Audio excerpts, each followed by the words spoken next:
Bênção que o Senhor nos concedeu. E aí nós vamos fazer uma troca hoje, mas tudo é bênção do Senhor para estarmos aqui. E o Senhor tinha me concedido essa palavra há um tempo atrás. Eu tinha olhado esse texto, tinha lido. E é um texto que é muito interessante. É um texto que está lá em Colossenses. Queria que você abrisse sua Bíblia e deixasse aberta aí no texto de Colossenses, capítulo 2. O pastor Renê orou pela nossa vida aqui. E nós estamos aqui nesta carta de Paulo à igreja de Colosso. E aí nós vamos tirar alguns aprendizados aqui desse capítulo 2. Paulo escreve essa igreja que é uma igreja que estava passando um momento conturbado, um momento difícil, muito comum na igreja do Senhor naqueles dias, muito próximos à morte e à ressurreição de Cristo. Nós estamos falando aqui de uma igreja que recebe uma carta mais ou menos 30 anos depois da morte de Jesus, tá? Então essa igreja, mais ou menos 30 anos depois da morte do Senhor, ela já estava se desviando do propósito do evangelho de Cristo. Ela já estava dando ouvidos a outros evangelhos, a outras coisas, a outras histórias, a muitas conversas seculares. E aí o apóstolo Paulo escreve esta carta à igreja de Colosso para falar da grandeza do evangelho, do amor do evangelho, da presença de Cristo no meio da igreja. E aí Paulo faz alguns apontamentos ali dos ensinos errôneos que estavam sendo feitos ali naquela época. E aí o apóstolo Paulo ele começa a apontar os erros que a igreja estava cometendo na questão da doutrina. E aí o apóstolo Paulo faz alguns apontamentos ali. O apóstolo Paulo, nesse trecho aqui de Colosso, na igreja de Colosso, aos Colossenses aqui, ele fala sobre a incontestável superioridade de Cristo e de como a divindade de Cristo é manifestada, mas também a parte humana de Cristo foi manifestada com ele quando esteve aqui na terra. E aí ele também continua falando aqui sobre a missão redentora de Cristo para a sua igreja. Então são os três assuntos principais aqui que a igreja precisava voltar à origem do evangelho, largar tudo aquilo que estava sendo ensinado, todos aqueles ensinamentos sem fundamentos bíblicos. As pessoas estavam se colocando debaixo de um jugo que o Senhor não colocou sobre a igreja, um jugo que a igreja não precisava carregar, mas a própria igreja de Colosso estava se colocando neste lugar, de fazer atribuições que não foi dada à igreja, como nós vemos hoje. Pessoas querendo fazer coisas que a igreja não está aqui para fazer. A igreja não está aqui para participar de festa judaica. Nós somos brasileiros, nós não somos judeus. Então as igrejas querem fazer festa judaica com tradição judaica. A Bíblia não nos dá essa autoridade nem esse apontamento. Nós estamos livres de todas essas coisas. Alguém quer fazer? Problema lá. Mas biblicamente nós estamos isentos disso. Então o que nós precisamos aprender e entender que a Bíblia nos dá liberdade, não para vivermos no pecado, mas para não precisarmos colocar fardos sobre nossas costas. A liberdade que nós recebemos no Evangelho não é para pecar indiscriminadamente, muito pelo contrário. A liberdade que nós recebemos do Evangelho é para vivermos em santidade, é para vivermos em paz, é para vivermos na paz de Cristo Jesus, nosso Senhor. Então, o que nós precisamos fazer todo o tempo? Aprender sobre a verdadeira doutrina, a doutrina genuína bíblica, aquela que o Senhor nos deixou através dos apóstolos. E aí, aqui no texto que nós vamos trabalhar hoje, está aqui no livro de Colossos, né, carta aos Colossenses, capítulo 2, versículos 6 e 7. É o primeiro texto que nós temos aqui. O apóstolo Paulo traz algumas coisas aqui para nós. E aí Paulo fala assim: portanto, assim como vocês receberam Cristo Jesus, o Senhor, continuem a viver nele. E estando enraizados e edificados nele, e confirmando na fé, como foi ensinado a vocês, crescendo em ações de graças. Então o apóstolo Paulo traz para nós aqui essa afirmação. Nós que recebemos a Cristo, precisamos continuar vivendo nele. Então você que aceitou Jesus Cristo como o único e suficiente Salvador, você precisa continuar vivendo nessa mesma perspectiva, de que Cristo nos chamou, de que Cristo nos recebeu, de que Cristo nos aceitou diante dele, e nós sim fomos aceitos diante de Deus, mediante a apresentação de Cristo, mediante a referência que Cristo nos fez passar, como aceitos diante de Deus, nós precisamos permanecer firmes nele. Continuar mantendo a nossa esperança e a nossa expectativa em Cristo, o Senhor da igreja. E não nos mantermos presos a coisas que a Bíblia nos aponta, mas não é Cristo. E muitas das vezes as pessoas estão vivendo assim. Porque o nosso viver é Cristo. E não as coisas que Cristo deixou. Porque as coisas, elas são passageiras, elas perdem-se com o tempo. Tudo passa, menos a palavra. Então, quando nós nos mantemos fiéis, e aí ele vai continuar, se vocês tiverem base, tiverem raiz, e aí ele fala no versículo 7, estando enraizados. A árvore, quando ela tem raiz, ela precisa da raiz para quê? Para se manter sólida. A árvore sem raiz, ela cai com qualquer vento que bate, ela cai, derruba ela. Então a árvore precisa estar enraizada. Ele fala não só enraizada, mas também edificada. Para que ela possa o quê? Se manter. Então a nossa fé, ela tem que ter alicerce, ela tem que ter base, ela tem que ter fundamento, ela tem que ter fundação. Porque uma casa sem fundação, o que a palavra de Cristo diz para nós? Ela cai. Quando nós vemos Cristo ali terminando o sermão do monte ali, que ele fala, aquele que ouvir as minhas palavras e praticar, semeá-lo-ei o quê? O homem que colocou a sua casa sobre a rocha. Bateu os ventos, correram os rios, bateu na casa, mas a casa permaneceu firme. Por quê? Porque estava consolidada, porque ela estava alicerçada sobre a rocha. Mas quando estava sobre a areia, a mesma condição que bateu sobre a casa que estava sobre a rocha, também bateu sobre a casa que estava na areia. Qual é a diferença? A casa que estava sobre a areia, ela vai ruir, ela vai cair. Então a nossa fé é a mesma coisa. Se a nossa fé não estiver na rocha, se ela não estiver firme, alicerçada, enraizada, ela vai cair. No dia mau, não teremos como nos manter de pé. Então nós precisamos conviver aqui e vivermos firmados em Cristo, vivermos com Ele, para Ele, porque Ele é a nossa vida. Então o apóstolo Paulo está falando a essa igreja que estava se desviando. E aí eu coloquei aqui a primeira condição aqui para nós. O que nós precisamos como igreja? A igreja, gente, ela não precisa de invencionices. A igreja não precisa de invencionices. O que é isso, pastor? O que dá a fé, o que traz a fé para mim e para você é a pregação da palavra de Cristo. É isso que nos dá fé. Subir monte não gera fé, gente. Fazer jejum não gera fé. Orar de dia e de noite não gera fé. Pastor, ouvi dizer que gera. Aonde está na Bíblia que gera? Não está, gente. O apóstolo Paulo diz que a fé vem pelo ouvir a pregação da palavra de... Só assim que a fé vem. Não existe outra forma, não existe outro jeito. Pastor, orar ajuda e muito. Orar me fortalece e muito. Mas não traz fé. O que traz fé é a palavra.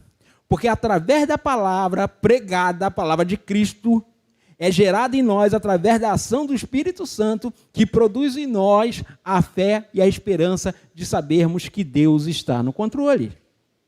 Então as pessoas vão inventando maneiras, modos, coisas. Você tem que fazer corrente. Se você não for num dia da corrente, você perde sua bênção. Você precisa fazer 40 dias disso, você precisa fazer 40 dias daquilo, 5 passos para não sei o quê, 10 passos para não sei o que lá, 500 mil passos para não sei das quantas. Não, gente. Você pode fazer uma corrente, você pode fazer uma campanha de oração, não tem problema. Mas não é isso que vai trazer fé para você. Não é isso que vai trazer expectativa, não vai trazer esperança. Pastor, posso fazer 7 semanas de oração? Pode, sem problema nenhum.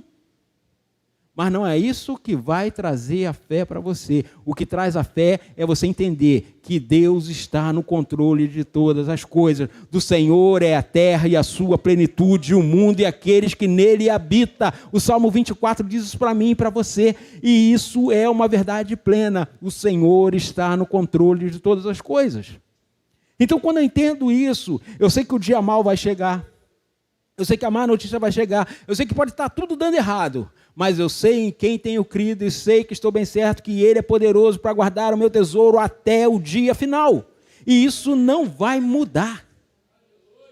Então, mesmo que o dia mau chegue, mesmo que a má notícia chegue, mesmo que a coisa contrária chegue, mesmo que o diagnóstico contrário chegue, o Senhor está no controle de todas as coisas. Porque a fé, eu ouvi isso, e aí essa fé tornou no meu coração, ocupou o lugar. E esse lugar, ela não pode ser roubada, não pode ser tirada. Porque uma vez instalado, criado raiz, enraizado no meu coração, ela não pode ser arrancada. Então preciso dar ouvidos à palavra. E o apóstolo Paulo está falando isso. Vocês estão ouvindo palavras que não são de Cristo, vocês estão ouvindo pregações que não são de Cristo, baseadas em outros conceitos, em outros padrões, e não baseadas na palavra de Cristo. Então nós precisamos retornar à palavra. Nós temos ouvido falar no grande avivamento do fim. Só que as pessoas estão pensando que avivamento é fazer muitas músicas, fazer muitas canções, levantar a mão, dançar. Isso não é avivamento não, gente. Avivamento é se voltar à palavra do Senhor. Avivamento é seguido de quê? De arrependimento, de quebrantamento, de confissão de pecados, de mudança de direção. Isso é avivamento. Toda vez que houve avivamento, houve confissão de pecados, houve arrependimento, houve mudança de real, de meta, de projeto. Só assim há avivamento. Avivamento não é um movimento externo, é um movimento interno. Do interior fluem rios de águas vivas, não é do externo. Então nós, como igreja, precisamos viver do verdadeiro evangelho. Não precisamos ficar criando coisas, padrões, amuletos da sorte. Tem igreja que dá o amuleto da sorte, dá isso, dá aquilo, não vou citar nem nome. As pessoas ficam pensando que é patuar objeto, dar não sei das quantas. Gente, isso não é o evangelho de Cristo. O evangelho de Cristo é o poder para a salvação de todo aquele que crê. Isso é o evangelho de Cristo. Então, quando nós cremos e entendemos que a igreja não precisa ficar inventando coisas, a igreja precisa pregar o evangelho. Aí Paulo escreve ao pastor Timóteo: Timóteo, não inventa. Não prega filosofia, não prega nada, não prega antropologia. Não, prega a palavra. Só isso. Mas pastor, o povo não quer isso não. O problema do povo. A função da igreja é pregar o evangelho. A função de trazer as pessoas e converter as pessoas não é nosso, é do Espírito Santo. A nossa função é pregar o evangelho. Mostrar a verdade do evangelho. A gente vai agradar a todo mundo? Não. Porque o evangelho é confronto. O evangelho não é bem-estar, gente. O evangelho não é sombra e água fresca, não. E nem sombra e água fresca e água de coco. O evangelho é confronto. O evangelho é a gente olhar e falar: rapaz, eu preciso melhorar. Eu preciso melhorar aqui, eu preciso melhorar aqui. Eu preciso melhorar como esposo, eu preciso melhorar como filho, eu preciso melhorar como pai, eu preciso melhorar como empregado, eu preciso melhorar como patrão. Então nós precisamos ver que o apóstolo está falando para a igreja. E aí quando nós trazemos isso para a nossa vida, nós precisamos entender que quando eu estou enraizado e edificado, consolidado na fé, eu vou agradecendo a Deus em todo o tempo. Pastor, eu estou doente, agradeça a Deus. Pastor, eu estou passando dificuldade, agradeça a Deus. Pastor, eu não sei como é que minha família vai continuar de pé. Agradeça a Deus. Porque enquanto a gente vai caminhando e chorando, a gente vai trazer de volta os nossos feixes, nós vamos trazer com alegria. Porque você está caminhando, andando e chorando. Tem uma recompensa para quem está caminhando e chorando. Está difícil? Tá, mas o Senhor está no controle de todas as coisas. Não há falta de recompensa para aqueles que vivem de acordo com a palavra do Senhor. Quando nós andamos de acordo com a palavra do Senhor, o Senhor promete recompensa para nós. E essa recompensa ela não é passageira, ela é duradoura. Então eu e você precisamos entender que quando nós estamos enraizados e edificados sobre a rocha, há crescimento na nossa vida. E aí precisa haver nos nossos lábios um hino de gratidão ao Senhor, um hino de louvor ao Senhor. Os nossos lábios precisam produzir aquilo que o Salmo 96 diz. Precisa haver nos meus lábios o quê? Um cântico novo. Precisa haver nos meus lábios todos os dias um canto de gratidão. Então quando eu faço isso, não é porque a situação está boa. Não é porque eu estou com dinheiro, não é porque eu estou com saúde. Não, eu faço isso porque eu sei que o Senhor vive e reina para todo sempre. E como Jó falou, no tempo certo o Senhor se levantará em meu favor. Então nós precisamos ter essa confiança, mas para isso nós precisamos crer na palavra, que não é somente um escrito, ela é a verdade de Deus revelada a mim e a você. Então esse conselho que o apóstolo Paulo dá para a igreja de Colosso, ele dá para mim e você, ficarmos enraizados e edificados com a nossa fé sobre a palavra da verdade. Amém? Então nós não precisamos de invencionice, não precisamos criar nada. Precisamos simplesmente fazer a nossa vida baseada na palavra de Cristo. Amém? No versículo 8 ele diz assim: tenham cuidado para que ninguém venha enredá-los com suas filosofias e vãs sutilezas, com tradição dos homens, conforme os rudimentos do mundo, e não segundo Cristo. Essa igreja aqui, tinham pessoas que se passavam por judeus, ou eram realmente judeus, e aí estavam falando para eles, se vocês não se considerarem, vai dar ruim, não serão salvos. Se vocês não fizerem isso, se vocês não cumprirem as festas que está lá no calendário judaico, vai dar ruim para vocês. Vocês não vão se salvar. O que eles estavam fazendo? Anulando o sacrifício de Cristo na cruz. A nossa salvação vem mediante o quê? Mediante a fé de que Cristo morreu e ao terceiro dia ressuscitou. Mas eles estavam colocando a salvação em coisas, em tradições. E aí o apóstolo Paulo aqui fala, cuidado para vocês não serem enredados, porque tem aparência de sabedoria isso, tem aparência de verdade, mas a verdade é uma só, e a verdade é Cristo. A verdade não é um conjunto de ideias como muita gente pensa. A verdade é Cristo revelado para nós. Essa é a verdade. Que Deus decidiu amar a mim e a você, mesmo com os nossos pecados, com as nossas imperfeições. Com todos os nossos defeitos, Deus decidiu nos amar a si mesmo, não levando em conta os nossos pecados. E aí ele se manifesta em nós através de Cristo. E aí nós vamos de novo voltar lá atrás, seguindo padrões humanos, de aparência de sabedoria, de aparência de piedade. E aí ele está falando, olha só, vocês não podem se deixar enredar. Porque eles vêm com uma conversa muito bonita, com um discurso muito bonito. Não, você precisa fazer a caridade para ser salvo. Não. Fazer as boas obras é obrigação de todo crente, gente. Você abençoar a vida das pessoas é obrigação de todo crente. De todo crente não, é obrigação de todo ser humano. Se você recebeu algo, é obrigação de todo ser humano fazer o bem. Seja ele crente ou não. É um princípio. Então fazer a caridade, fazer o amor, fazer a doação, fazer o assistencial, isso não é isso que nos traz salvação. O que nos traz salvação é a palavra de Cristo revelada em nós. Mas isso faz parte de todo salvo, de todo crente. Todo crente precisa praticar as boas obras. Quando eu pratico as boas obras, eu estou confirmando que eu sou salvo em Cristo. É isso que eu estou fazendo. Mas a minha salvação não é por isso. Mas a salvação me move para praticar as boas obras. Porque foi o que Cristo fez. Cristo praticava as boas obras. Cristo viu a multidão com fome. E aí os apóstolos falam assim, Senhor, a comida que tem aqui mal dá para a gente. Olha o discurso. Eles não estão preocupados. Mas Jesus diz o quê? Não, manda a multidão sentar. A compaixão vem. A solidariedade vem. Faz parte da gente, precisa fazer parte da gente.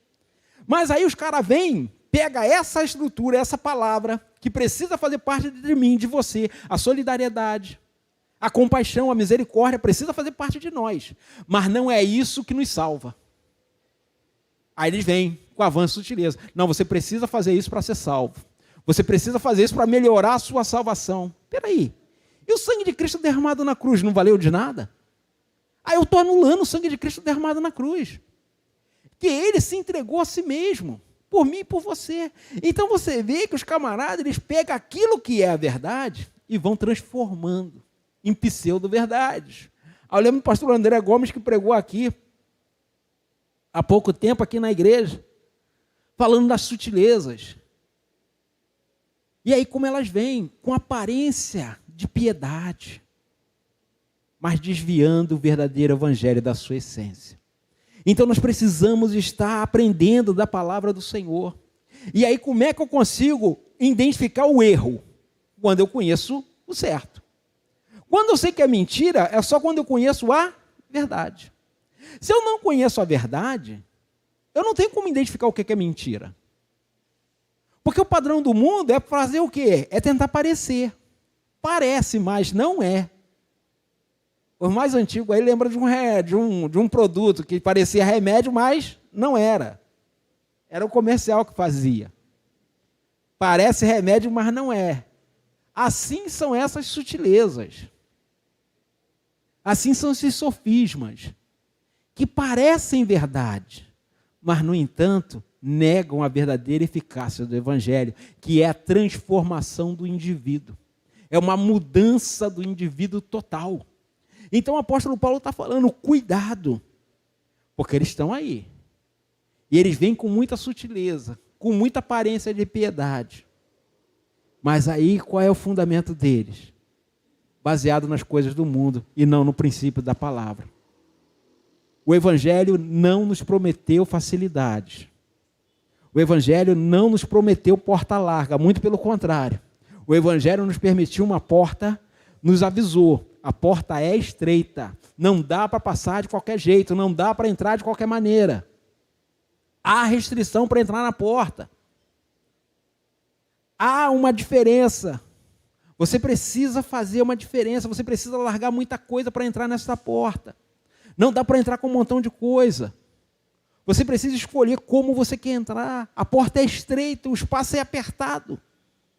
E aí a palavra do Senhor fala, porfiai. Porfiai é o quê, gente? A gente lê umas palavras assim, o que é porfia? Sei lá, mas está ali. Eu preciso porfiar para entrar pela porta estreita. Eu tenho um pastor amigo meu que ele usa uma ilustração muito boa para você entender o que é porfiar. Quem já foi no Maracanã aqui, gente? Algumas pessoas já foram no Maracanã. Ali no Maracanã, em frente à Avenida Maracanã, ali na estátua do Bellini, tem a entrada ali do Maracanã. Imagine ali na rampa, final de campeonato. Vamos supor agora, vai ter a final da Libertadores que vai ser lá no Peru, né? Lá em Guayaquil. Mas imagina a final ali acontecendo no Maracanã, Flamengo jogando, a torcida do Flamengo querendo entrar no Maracanã e você querendo sair, vestido com uma camisa do Vasco.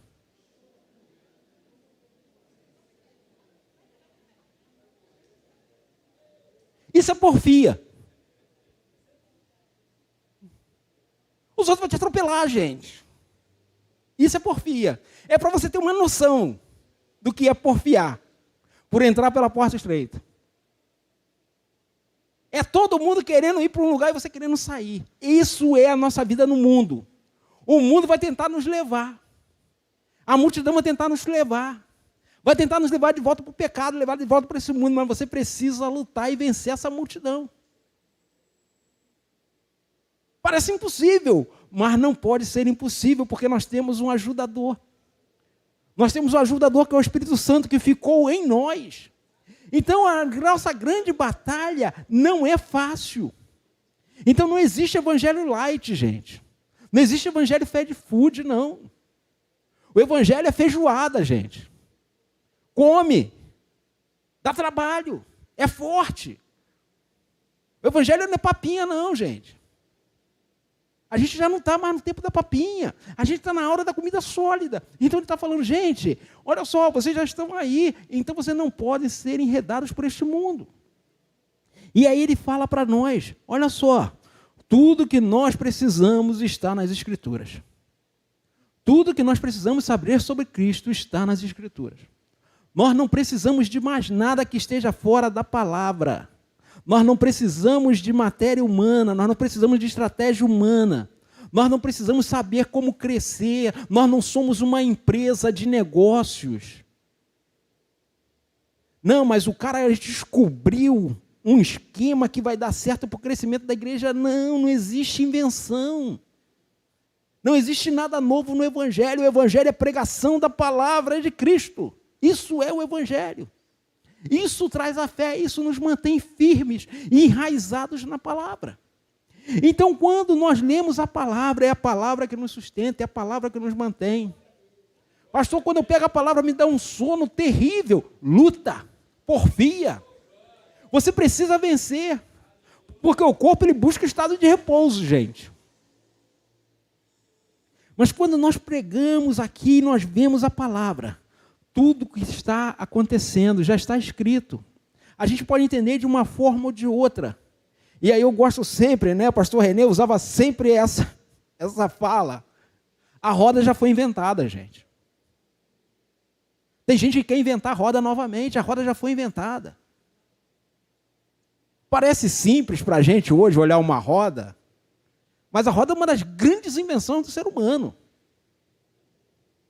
E ela já foi inventada, tem gente querendo inventar novamente, não precisa de criacionismo, não, aqui, criacionices aqui, melhor dizendo, invencionices aqui dentro do Evangelho, não. O Evangelho, ele é genuíno, ele é o amor de Deus manifestado em Cristo Jesus por mim e por você, para nos tirar do lamaçal das trevas, lá do lamaçal do pecado, e nos trazer para a rocha firme, para nos trazer para a luz do reino das trevas, para o reino da luz, para o reino do Filho do seu amor. Então esse é o evangelho da mudança e da transformação. Então quando Cristo faz isso por mim e por você, Ele está dizendo, a agenda do mundo não é a agenda da igreja. Essas conversas do mundo não é a conversa da igreja. Nós temos uma agenda própria. Sabe qual é a agenda da igreja? Pergunta para a pessoa do seu lado aí, sabe qual é a agenda da igreja? A agenda da igreja é muito simples, gente. Pregar o evangelho e fazer discípulos. Essa é a agenda da igreja. Portanto, ide, pregar o evangelho e fazei discípulo. Foi isso que Jesus deixou. As outras coisas são consequências. Assistência social é consequência, porque às vezes chega algum discípulo aqui que está passando por uma necessidade. Então faz parte o quê? A ação social da igreja. A ajuda. A escola bíblica faz parte, porque a gente precisa fazer o discípulo e o discípulo precisa ser o quê? Ensinado. Ontem nós tivemos o chá da amizade aqui. Precisa por quê? Porque o pessoal da terceira idade precisa ser acompanhado. Precisa ser ensinado. E ontem nós tivemos uma festa linda aqui. A pastora Mônica ficou impactada. Não somente com o número de idosos aqui participando, mas também com o número de trabalhadores dando suporte para os idosos ontem. Ó, gente, eu estava aqui, mas eu não sou idoso ainda não, hein? Tá? Eu estava aqui no suporte. Mas então você vê que a igreja precisa de vários ministérios, vários departamentos. Enquanto você está aqui, o seu filho está na escola aqui. Está aqui no ministério infantil. Então a igreja precisa disso? Precisa. Mas a função primária da igreja é pregar o evangelho e fazer discípulo. Isso é a agenda nossa. O restante faz parte do pacote. Faz parte disso aqui. Mas essa é a nossa agenda. Esse é o nosso desenvolvimento. Para isso, como discípulo, nós precisamos o quê? De comunhão. Aí nós temos o GVC. Nós temos aqui o Renovando as Alianças, aí o pessoal se encontra aqui toda semana. Isso é o quê? Comunhão. E aqui na igreja, toda reunião é uma desculpa para comer, né, gente? Já que o Cidelmar fez a célula aqui do Renovando as Alianças. Não, pastor, depois no final, se você quiser, aqui tem um negócio aqui. Pessoal, ninguém ajuda a gente, né? A gente na reeducação alimentar. Ninguém facilita a vida. Mas a irmã está fazendo umas frutas. Ah, pastor, estou fazendo uns negócios para trazer para o pastor para experimentar. Ninguém ajuda, gente. Se você for atrás, daqui a pouco você está como? Uma bola. Se você for em todas, babou. Então a gente tem que falar, não, gente, obrigado. Deixa para a próxima. Mas é assim, mas a agenda nossa do Evangelho é pregar e fazer discípulos.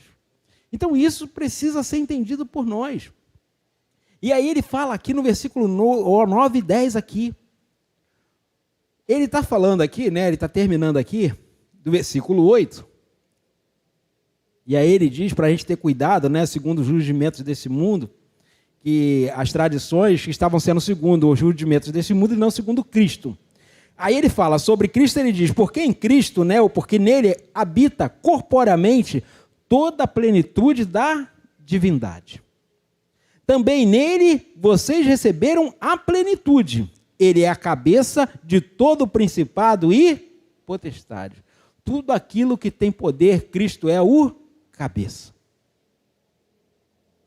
Todas as coisas, Cristo é o cabeça. Nele há o quê? A perfeição, a plenitude de Deus se manifesta nele.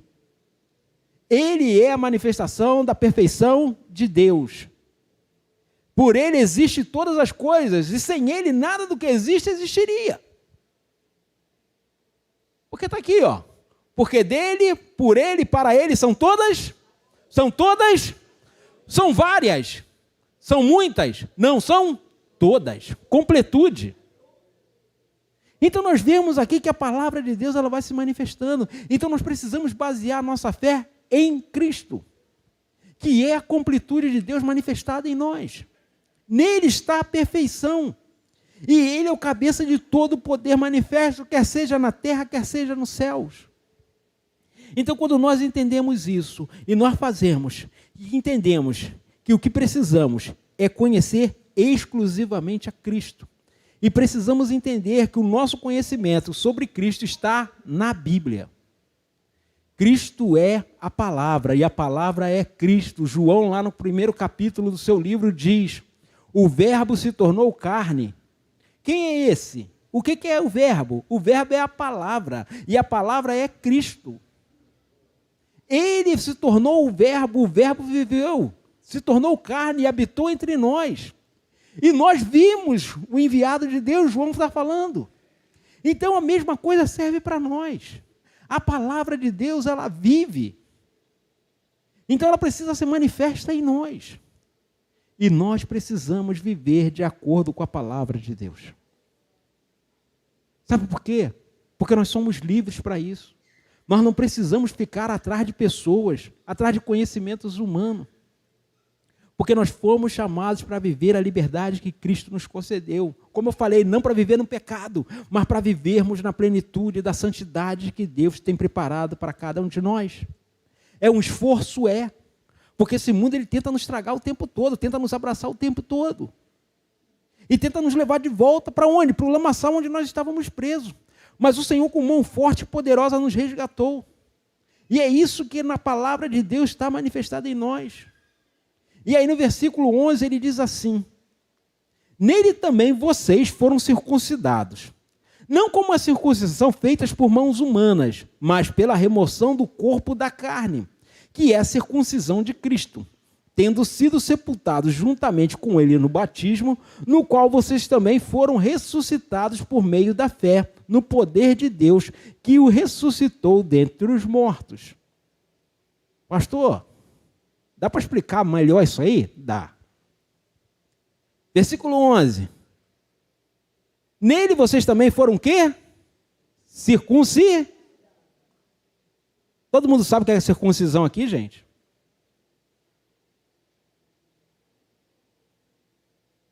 A circuncisão é a aliança que Deus fez com o povo dele, começando em Abraão.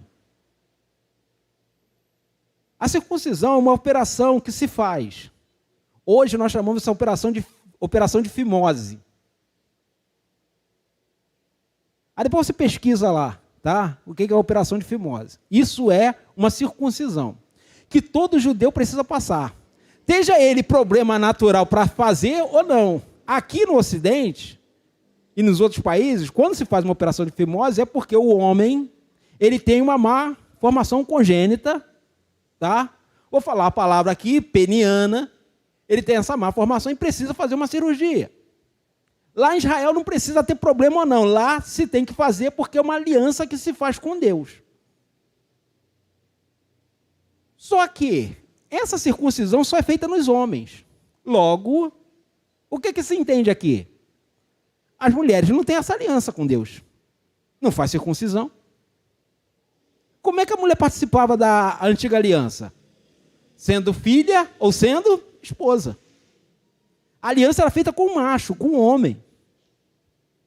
O Senhor falou: Abraão, você vai pegar todo macho da sua casa, seus filhos, os nascidos na sua casa, os escravos, aqueles que se alinharem com você, e vai circuncidar eles. Porque esse será o sinal de aliança entre mim e vós. Lembra quando Davi está lá falando diante de Golias? Quando ele ouve Golias falando, o que ele fala? Quem é esse incircunciso? É aquele que não é circuncidado, aquele que não tem aliança com Deus. É isso que ele está dizendo. A tradução é essa. Aquele que não tem aliança com Deus está gritando e nos afrontando. Afrontando o exército de Deus vivo que tem aliança com Deus, porque é circuncidado.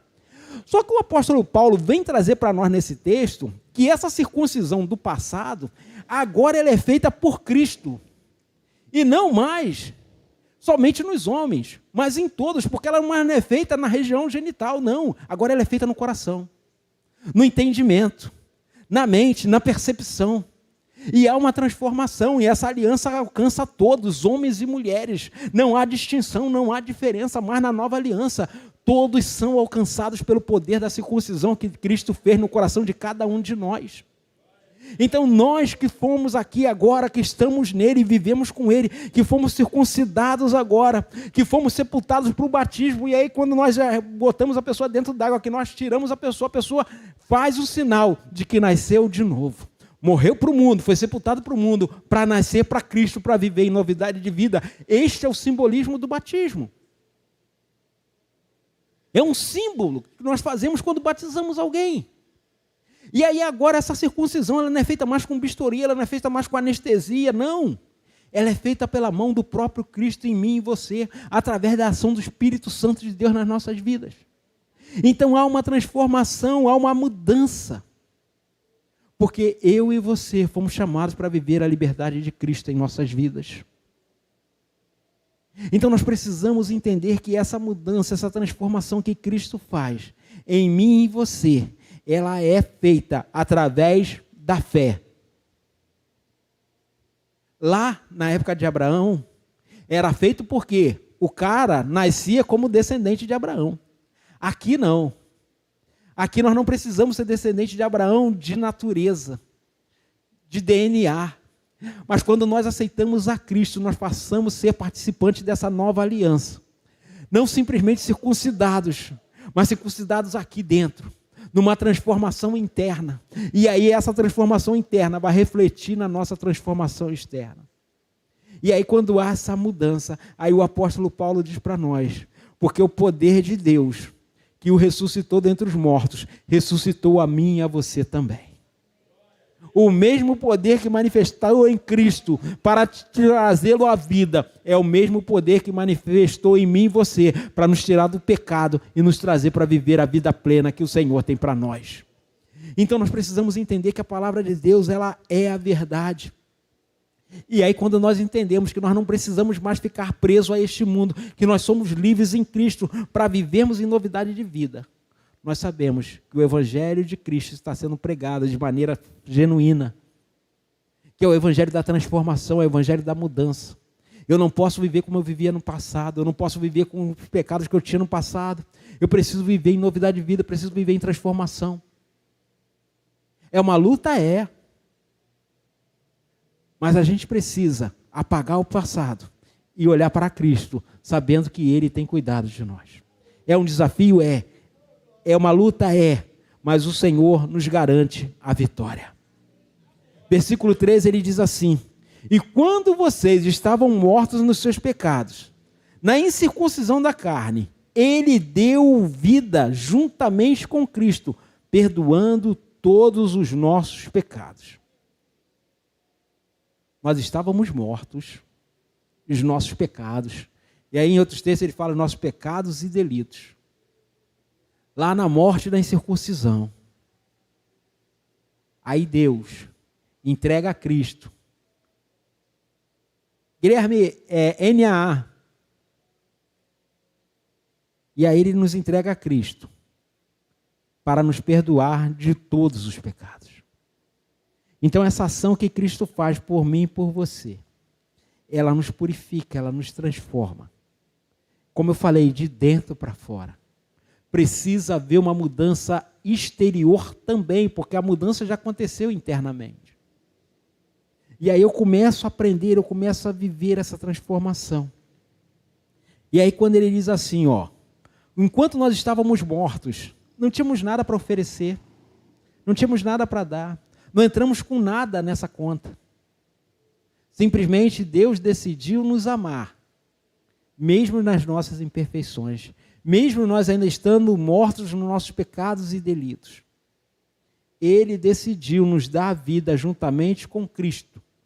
E aí, para fazer isso, Ele nos perdoa dos nossos pecados. E aí, o Senhor, nós estávamos mortos, Ele nos concede a vida em Cristo, nos perdoando de todos os pecados. Sabe por que o apóstolo Paulo diz isso aqui? Porque na carta aos Romanos, ele diz o quê? O salário do pecado é o quê?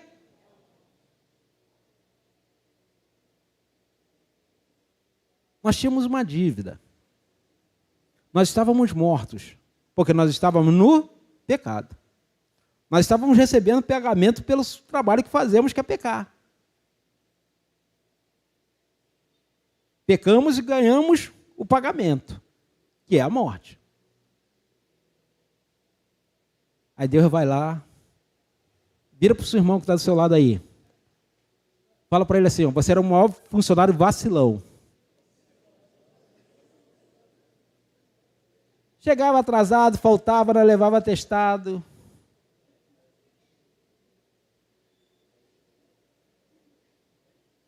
E você ganhava o seu salário. Porque fazendo isso você continuava pecando. E aí você ganhava a morte. Aí Deus olhou de lá e falou, rapaz, não tem como mudar o salário desses caras. Porque eles continuam no pecado continuamente. Preciso fazer algo. E aí Cristo vem. E aí Ele assume a nossa culpa. Ele assume o nosso lugar. Ele toma o nosso lugar. Ele passa a receber o pagamento para que eu e você agora pudéssemos receber não mais a morte, mas a vida como salário. Cristo tomou o meu e o seu lugar. Querido, se isso não te dá uma alegria, querido, eu não sei mais o que vai te dar uma alegria. Nós estávamos mortos nos nossos pecados e delitos, e Deus olhou lá de cima e falou, rapaz, esse cara não tem o que fazer, ele não vai conseguir sair. E aí Cristo se manifesta entre nós. Passa 33 anos aqui na terra, 3 anos e meio de ministério. Passando pelas mesmas intrigas, os mesmos problemas, as mesmas dificuldades, as mesmas lutas que nós passamos. Mas em nada pecou. Para que eu e você pudéssemos ser resgatados da morte e do inferno. E aí quando Ele manifesta a vida em nós, Ele perdoa todos os nossos pecados. Quando a gente confessa, Ele é fiel e justo para nos perdoar de todos os nossos pecados, de todas as nossas iniquidades. Porque o sangue dele nos purifica, nos lava e nos transforma e nos faz novas criaturas em Cristo. E aí, a melhor parte desse texto está aí no versículo 14. Cancelamento o escrito de dívida que era contra quem? Fala para o irmão aí, contra você. Ele está falando com você. Essa dívida estava contra nós, que constavam de ordenança, a qual era prejudicial. Removeu inteiramente, cravando aonde? na cruz. Vamos destrinchar isso aqui, gente. O que Cristo fez? Ele cancelou. Eu acho a melhor versão que diz que ele extinguiu. Não existe mais possibilidade. Só se você quiser ser cobrado de novo, tá? Você não pode esquecer que o cobrador dessa dívida aqui, ele é um tremendo de um canalha picareta safado. Se você demora, ele vai te cobrar de novo. A dívida já está paga. A dívida já está quitada. Mas o cobrador, ele é um tremendo de um picareta, ele cobra de novo. Ele continua cobrando. Sabe qual é o nome dele? Um dos nomes dele é o quê? O acusador. O Senhor já nos perdoou de quantos pecados mesmo? Todos. Mas aí vira e mexe, ele fica te apontando. Ele fica te acusando. Trazendo a sua memória. Aí a gente vai lá no profeta. Quero trazer à memória o quê? Aquilo que me dá esperança. A acusação traz esperança? Não. Muito pelo contrário, traz doença. Então nós precisamos nos munir da palavra. E aí, quando a dívida é cancelada, aquele escrito que estava contra nós, trazendo as ordenanças, porque o salário do pecado é a morte. Isso está lá, está escrito. Quando nós pecamos, nós morremos, nós nos afastamos de Deus. Deus é a vida. Quando você peca, você vai para onde? Para a morte. Não tem para onde correr, gente. É uma matemática simples. 1 mais 1 são 2. Quem se constitui amigo do mundo, logo se constitui inimigo de Deus. Não tem para onde fugir. E aí ele vai dizer aqui para nós que essa dívida foi cancelada. Que estava contra nós, que constava nas ordenanças. Quando Adão pecou, ele fez um acordo com o capeta.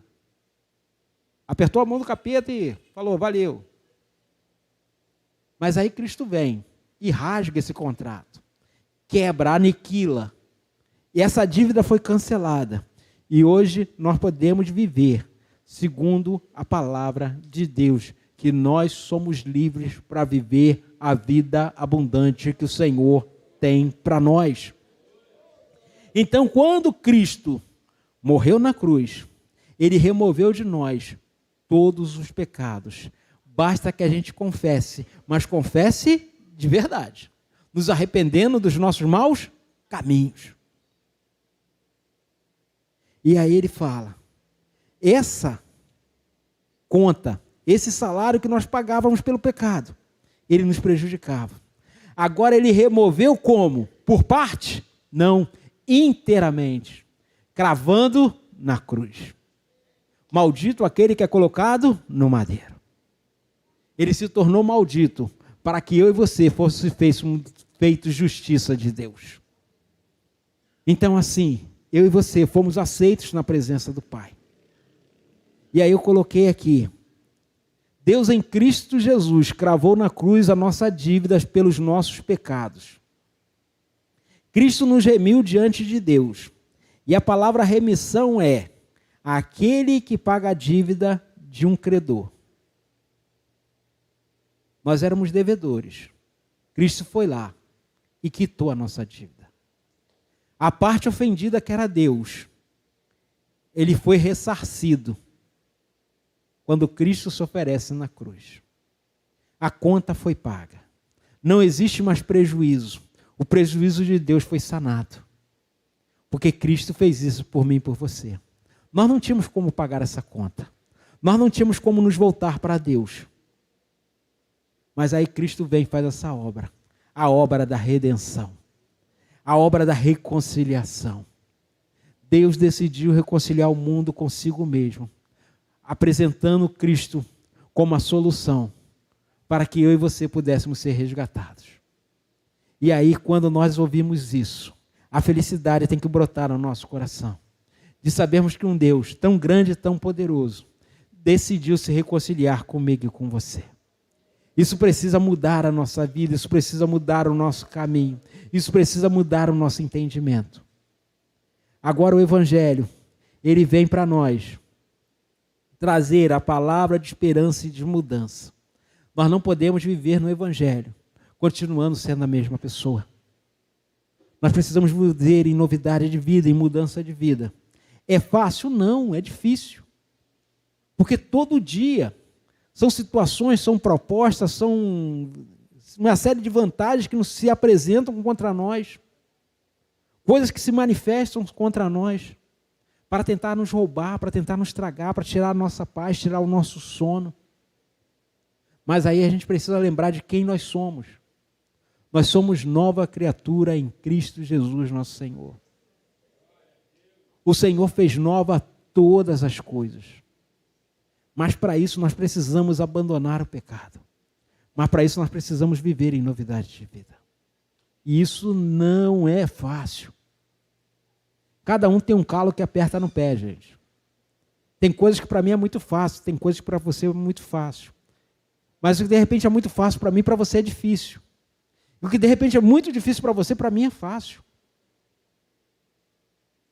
Porque o nosso inimigo, ele nos conhece. E ele sabe aonde somos vulneráveis. Aonde somos frágeis. E aí ele joga sujo. Se Satanás fosse lutador de boxe, ele ia ser desclassificado o tempo todo. Ele só vive dando um golpe baixo, gente. É assim que ele joga sujo. Não tem regras, não tem limites, não tem nada. E aí a gente precisa saber que nós não podemos descuidar. Por isso que ele volta lá no versículo 6. Estejam enraizados, alicerçados na palavra da verdade. Porque só assim nós vamos resistir no dia mau, no dia da adversidade, no dia da dificuldade. Quando as sugestões vierem, quando as palavras difíceis vierem, quando você pegar o diagnóstico e o médico falar assim, ó, sinto muito, mas não tem jeito, volta para casa para morrer em casa. Você vai dizer, o meu Redentor vive e no tempo certo ele se levantará em meu favor. É isso que nós cremos. Pastor, quando o médico diz que nós temos tanto tempo de vida, o médico está errado? Para a medicina, não. Mas nós respeitamos a medicina, mas nós cremos no Deus que está acima da medicina. O poder que manifesta em nós, ele transforma coisas. Ele dá vida às coisas. Todas as coisas foram criadas por ele. Toda a vida que existe no universo foi criada por ele. Então o médico pode dar uma sentença de morte. Mas se o Senhor não confirmar, querido, não tem para onde correr. Quantas vezes nós já fomos desenganados, várias pessoas desenganadas, várias pessoas que já receberam esse diagnóstico. Mas aprova o Senhor trazer de volta a vida. Porque é o Senhor quem faz isso.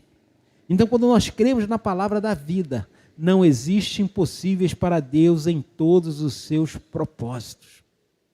Quando o anjo fala isso para Maria, ele estava falando de Isabel, idade avançada, estéril. Mas para cumprir um propósito, João Batista nasce. Para cumprir o propósito de Deus, anunciar e preparar o caminho daquele que viria, do Messias, João Batista nasce, mesmo daquela que parecia impossível ter filhos.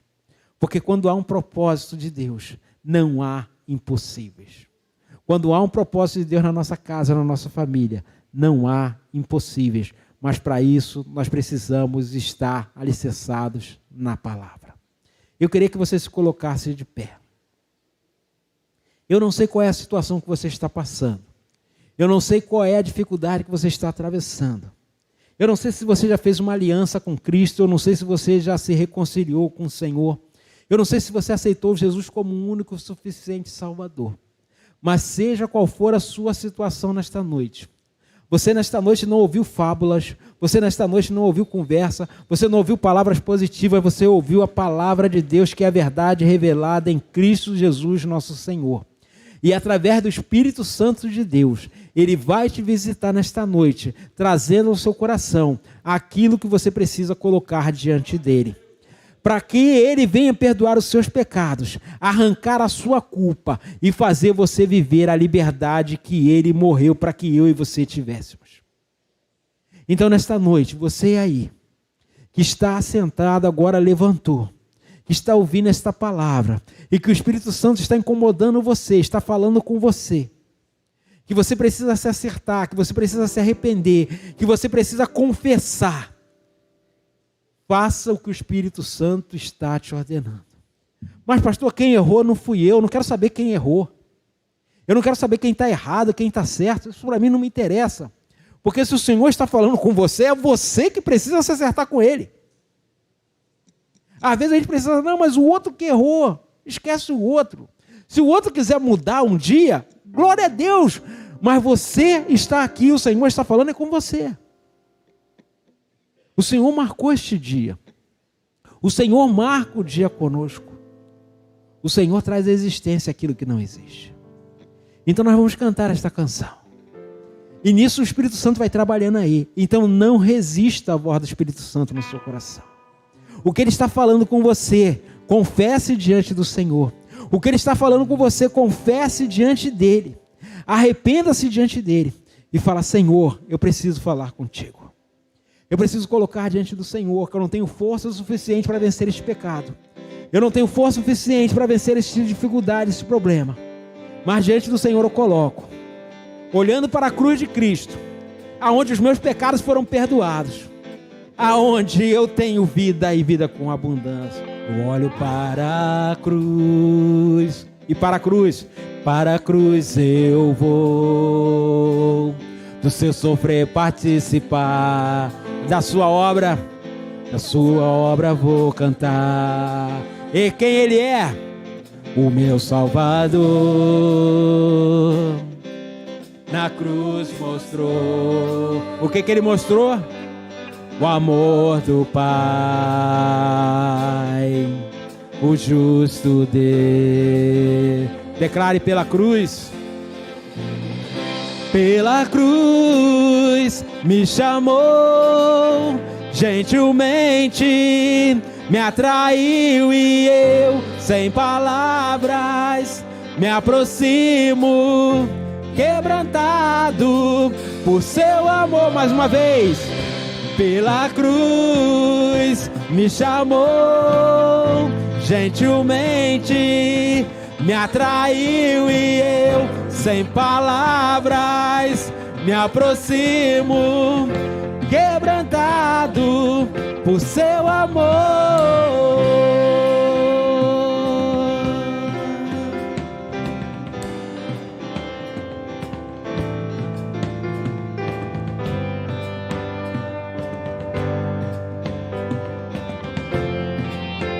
Declare merecida vida, merecida vida, de graça recebi,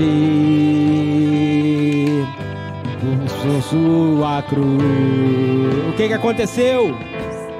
Da morte me livrou, trouxe minha vida. Vira pro irmão e diz, você estava condenado, mas agora pela cruz nós fomos. Mas agora pela cruz, o que nós fomos? Fomos reconciliados. Declare pela cruz. Pela cruz me chamou, gentilmente me atraiu e eu, sem palavras, me aproximo, o quebrantado por seu amor. Pela cruz me chamou, gentilmente me atraiu e eu, sem palavras, me aproximo, o quebrantado por seu amor. Impressionante é o seu amor. O que esse amor fez por mim e por você? Que me redimiu e me mostrou quanto és fiel. Impressionante é o seu amor, que me redimiu e me mostrou quanto és fiel. Pela cruz me chamou gentilmente, me atraiu e eu, sem palavras, me aproximo, quebrantado por seu amor. Pela cruz me chamou gentilmente, me atraiu e eu, sem palavras, me aproximo, quebrantado por seu amor. Você pode aplaudir a Ele?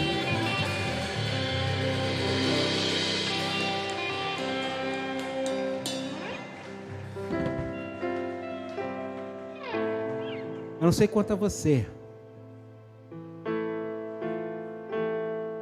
mas quando eu li aqui que o Senhor, pela sua morte,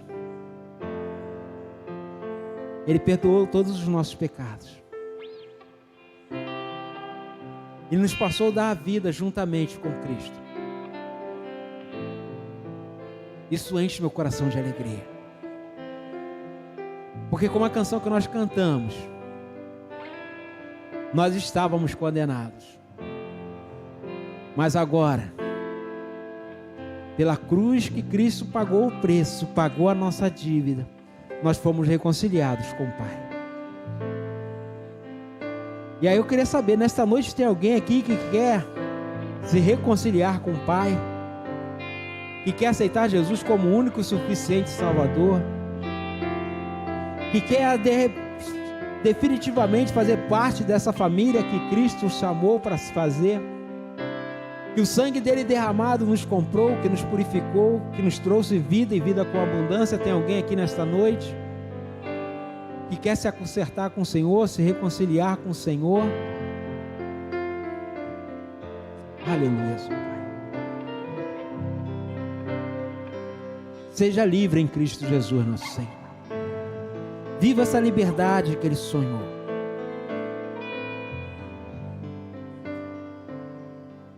E nós nesta noite, nós ainda temos um tempinho aqui. E aí, como eu falei, quando o Senhor Ele morre por nós e Ele nos resgata da morte e do inferno, Ele nos deu um direito que muitas das vezes a gente se esquece.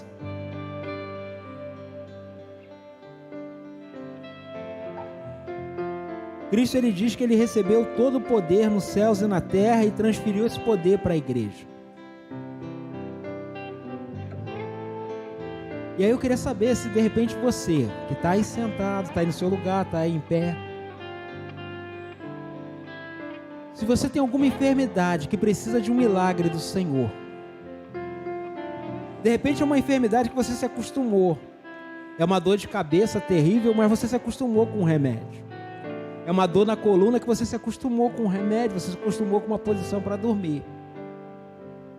Mas quando o Senhor nos perdoa, Ele nos dá autoridade. Assim como Ele diz que aquele homem coxo, os seus pecados estão perdoados, e as pessoas começaram a reclamar. Aí Jesus, para que saiba que eu tenho o poder de perdoar pecados, eu também curo esse homem e mando ele ficar em pé, e aquele homem passa a andar. O mesmo poder que manifestou, que nos perdoou e nos perdoa, é o mesmo poder que se manifesta para que nós curemos os enfermos. Então você que está com algum problema de saúde, eu queria que você viesse aqui na frente, que nós vamos impor as mãos sobre você e vamos orar por você. Seja ela dor de cabeça, dor no pé, dor no joelho, dor no braço, seja lá que dor for, seja dor emocional, física, seja o que for, vem aqui na frente que nós vamos orar por você. E o poder que está na palavra do Senhor, que Ele ortogou à igreja, o poder da cura, da restauração, o poder da salvação, nós vamos orar, e o poder é manifestado neste lugar, porque prega a palavra da vida, e a vida que o Senhor nos prometeu é uma vida abundante. Não que os problemas não vão nos alcançar, não que as dificuldades não vão nos alcançar, mas o poder que está em nós, esse poder tem poder para curar, e nós estamos aqui porque cremos, e você que está aqui na frente é porque você crê, não na palavra do pastor Jorge, mas na palavra que é pregada neste lugar, a palavra de salvação, a palavra que nos promete e nos garante cura. Então coloque a mão no seu coração. Queria pedir os diáconos que estivessem intercedendo aqui juntos. Senhor, nosso Deus e nosso Pai, nós estamos aqui diante das irmãs aqui, diante dos irmãos, e nós colocamos as mãos sobre eles. Senhor Deus, venha com a tua cura, venha com o teu poder manifestado nesta noite, Senhor Deus. Nós declaramos a cura do Senhor sobre a vida dos teus servos que estão aqui nesta noite. Que eles recebam o poder da cura do Senhor nesta noite, a manifestação do poder do Senhor nesta noite. Venha, Senhor Deus, trazendo cura, venha trazendo vida abundante sobre os teus servos, ó Pai, da cabeça até os pés. Traga a cura agora, Senhor Deus. Traga em nome de Jesus o poder do Senhor manifestado, ó Pai, sobre a vida do teu servo, sobre o joelho do teu servo. Traga a cura agora, Senhor Deus. Traga a lubrificação sobre o joelho do teu servo. Ó Pai, nós repreendemos todo espírito de enfermidade. Ó Pai, em nome de Jesus, sai agora, em nome de Jesus, enfermidade. Bata em retirada, porque o poder que está sobre nós, que o Senhor nos deu, nós declaramos cura sobre a vida do teu servo, em nome de Jesus. Aleluia, Senhor Deus. Sobre a vida da tua serva agora, traga vida, traga cura, traga restauração. Todo espírito de enfermidade nós declaramos agora, caia por terra em nome de Jesus. Ô Senhor Deus, nós declaramos cura sobre a vida da tua serva, saúde sobre a sua vida, saúde, traga saúde, Senhor Deus, sobre a tua serva, em nome de Jesus. Nessa noite nós declaramos o poder do Senhor manifestado em nós e através de nós, trazendo cura sobre a tua igreja. Traga a cura agora, Senhor Deus, em nome de Jesus. Todo espírito de enfermidade saia em nome de Jesus. Traga vida, vida com qualidade, vida com abundância sobre os teus servos. Nesta noite nós declaramos agora, o poder do Senhor está manifestado. Aqueles que estão representando algum parente aqui, que está acamado, que está enfermo, que está internado, receba a cura do Senhor aonde você estiver. Você que está nos assistindo através da live, está enfermo em casa, receba a cura do Senhor nesta noite. Receba a cura, receba a saúde, receba a vida abundante do Senhor na sua vida, na sua casa, em toda a estrutura da sua família. O poder do Senhor está sobre nós. Nós derramamos agora o poder do Senhor nesta noite, porque o Senhor nos abençoa com toda a sorte de bênçãos, e a sorte de bênçãos também está a cura, a cura, a cura. Receba a cura, meu irmão, receba a saúde plena, receba o poder de Deus nesta noite, para quando você chegar em casa também, encostar alguém na sua casa, e essa pessoa ser curada também, porque o poder de Deus, ele se manifesta através da autoridade que nós cremos em Cristo Jesus, nosso Senhor. Nesta noite, receba a saúde do Senhor na sua vida, receba a saúde do Senhor na sua casa, no nome de Jesus. Essa noite, o poder do Senhor está se manifestando na sua vida, está se manifestando na sua casa. Você é voz profética também, aonde você chegar, e aonde você chegar, a luz do Senhor vai resplandecer, porque você é a luz nas trevas, e o poder do Senhor vai trazer paz sobre a sua casa, vai trazer paz sobre a sua vida, vai trazer paz sobre a sua família, e todos aqueles que receberão na presença do Senhor essa noite, através da sua vida, serão alcançados pela paz do Senhor, que excede todo entendimento. Ô Senhor, muito obrigado por esta noite. Nós cremos nesta noite que o Senhor levou os nossos pecados, e não tendo mais pecado sobre nós, nós temos saúde, nós temos cura, nós temos vida, e vida com abundância. Dê um forte aplauso ao Senhor Jesus, glorifique e exalte o nome dEle, porque Ele é digno. Aleluia! Declare pela cruz.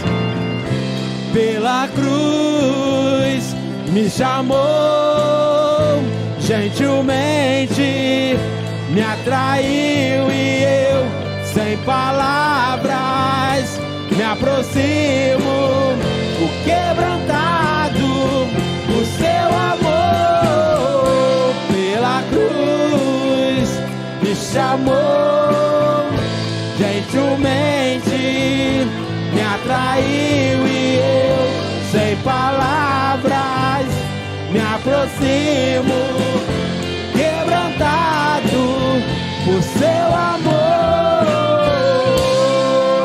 Você que foi alcançado pelo milagre, aplauda a Ele, glorifique e exalte o nome dEle. Ele é digno, Ele é digno. Aleluias, aleluias. Louvado seja o nome do Senhor. Sejam livres em Cristo Jesus, nosso Senhor. Viva a vida plena que o Senhor tem para nós. A irmã Ana trouxe aqui para nós, a irmã Sebastiana está internada. E a oração que nós fazemos aqui, alcance ela onde ela estiver. O hospital que ela estiver. O poder da oração que foi feita neste lugar, alcança a irmã Sebastiana lá onde ela estiver internada. No leito, não só ela, mas todos aqueles que estiverem em volta dela, recebam também a saúde nesta noite, em nome de Jesus.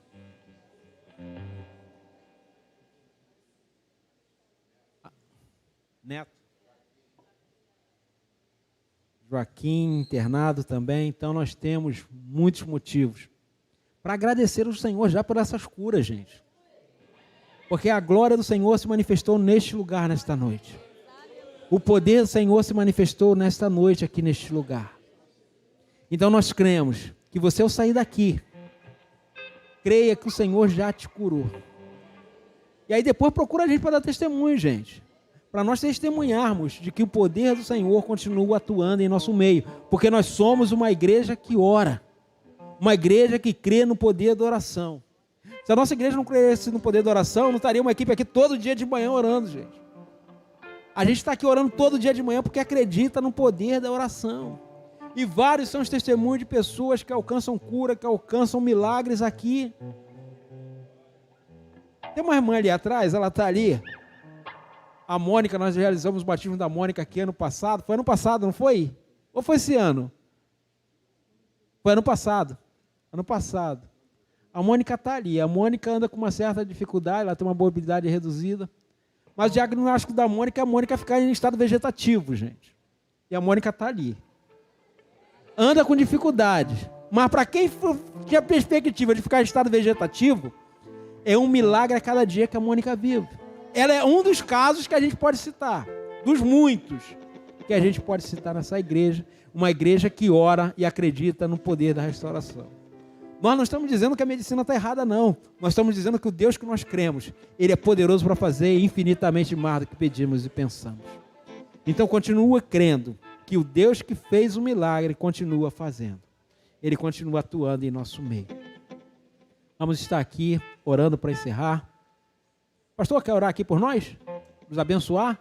Pastor Renê vai estar vindo aqui orar pela gente para nos abençoar.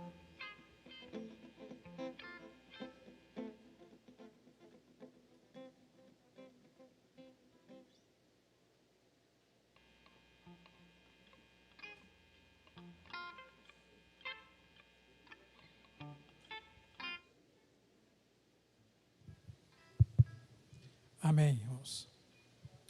É bom estar na casa de Deus, não é? Graças a Deus. Eu tenho um carinho muito grande pelos irmãos. Estava lá dentro, né, olhando a igreja, olhando assim para o teto. Poxa, quantas coisas que nós temos que fazer ainda. Nós já fizemos muitas coisas, mas tem muita coisa para fazer.